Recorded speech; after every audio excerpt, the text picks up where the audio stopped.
মধ্যপ্রাচ্যে ক্রমবর্ধমান সংঘাতের মধ্যেও কৌশলগতভাবে অত্যন্ত গুরুত্বপূর্ণ হরমুজ প্রণালীতে বাংলাদেশের মতো বন্ধুত্বপূর্ণ রাষ্ট্রগুলোর জাহাজ চলাচলের অনুমতি দিয়েছে ইরান। দেশটির বন্ধু রাষ্ট্রের এই তালিকায় বাংলাদেশের পাশাপাশি ভারত, চীন, রাশিয়া, ইরাক ও পাকিস্তানের নাম উল্লেখ করা হয়েছে।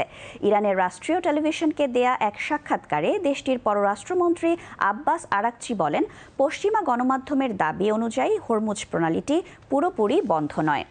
আব্বাস বলেন, যেসব দেশকে আমরা বন্ধু মনে করি বা অন্য কোনো কারণে যেখানে আমরা সিদ্ধান্ত নিয়েছি সেসব ক্ষেত্রে আমাদের সশস্ত্র বাহিনী তাদের নিরাপদ পারাপারের ব্যবস্থা করেছে।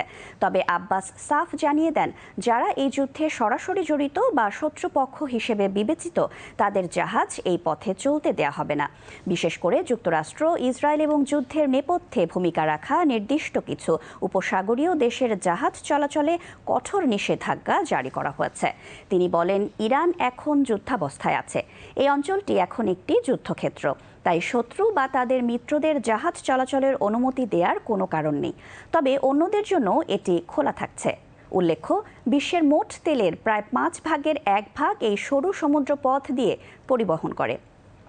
গত মাসে ইরানের বিরুদ্ধে যুক্তরাষ্ট্র ও ইসরায়েল যুদ্ধ শুরু করার পর থেকে এই জলপথে নিজেদের কঠোর নিয়ন্ত্রণ প্রতিষ্ঠা করেছে ইরান।